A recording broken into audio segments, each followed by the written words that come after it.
Hey, folks, I got Travis Tiller.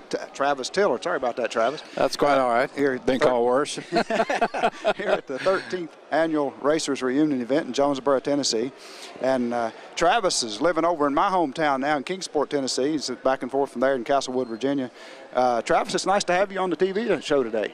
Well, I'm glad to be here. I didn't realize that this thing was going to be on today, or maybe I would have refreshed my memory a little bit before I got here. Oh, man, hey, that's not a problem at all.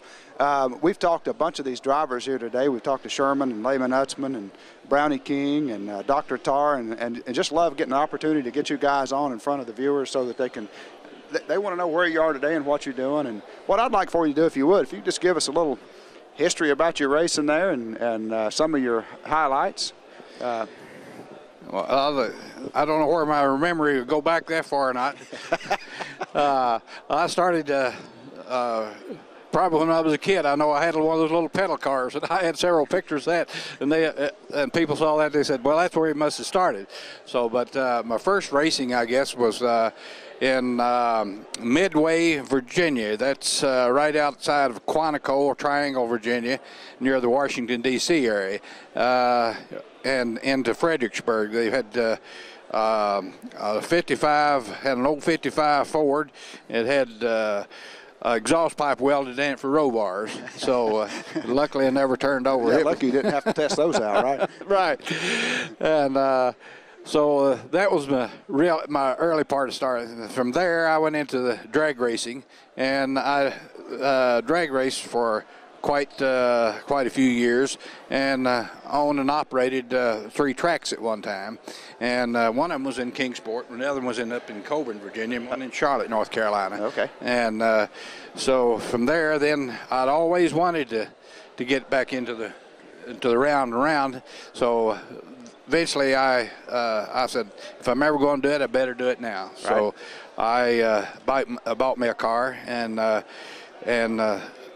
started in 1973. Then I think I ran my first race in with North Wilkesboro, and from there raced up until 82 or 3. I'm not certain on it, but that was the years that I run. Who did you buy that first car from?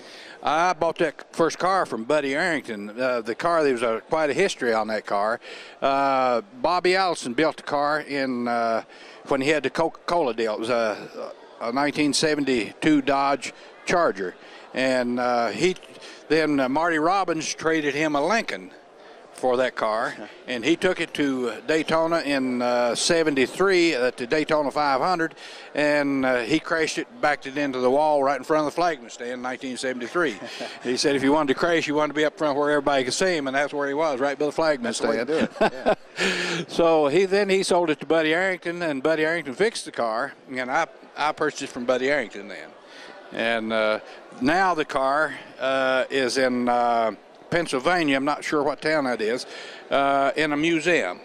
Now, I heard a rumor that the last car you drove after the last race is still sitting in the trailer. Is that the truth? It's still sitting in the truck, race truck. It's still sitting there. The tools, everything is right there. And it's parked there and hadn't been moved since. Ronnie Thomas was telling me that one day. He told me, he said that Travis come home from the race, pulled it up, and never unloaded it. That's right. It's sitting right there. And my intentions were to get the car, the truck ready and everything, and bring it here this year. But I just didn't have the time. But that's my next project. Maybe next year, huh? I hope to. I hope to have it finished for the next one. Well, I'll tell you what, Travis, it's nice having you here on Racers Reunion TV, and it's really nice to have you as a member of RacersUnion.com, too.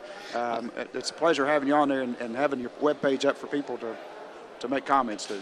I certainly appreciate you calling me on this and get this started for me, and for all of us here. That's a good thing for the guys that's lost touch with racing. Now it puts things back in perspective. And it absolutely does. And there's tens of thousands of fans out there that want to know where you guys are now and what you're doing, and they want to have an opportunity to keep in touch with you. And that's what it's all about. Well, I certainly appreciate that. All right, thank you, Travis, for being with us. Thank you, guys. All right.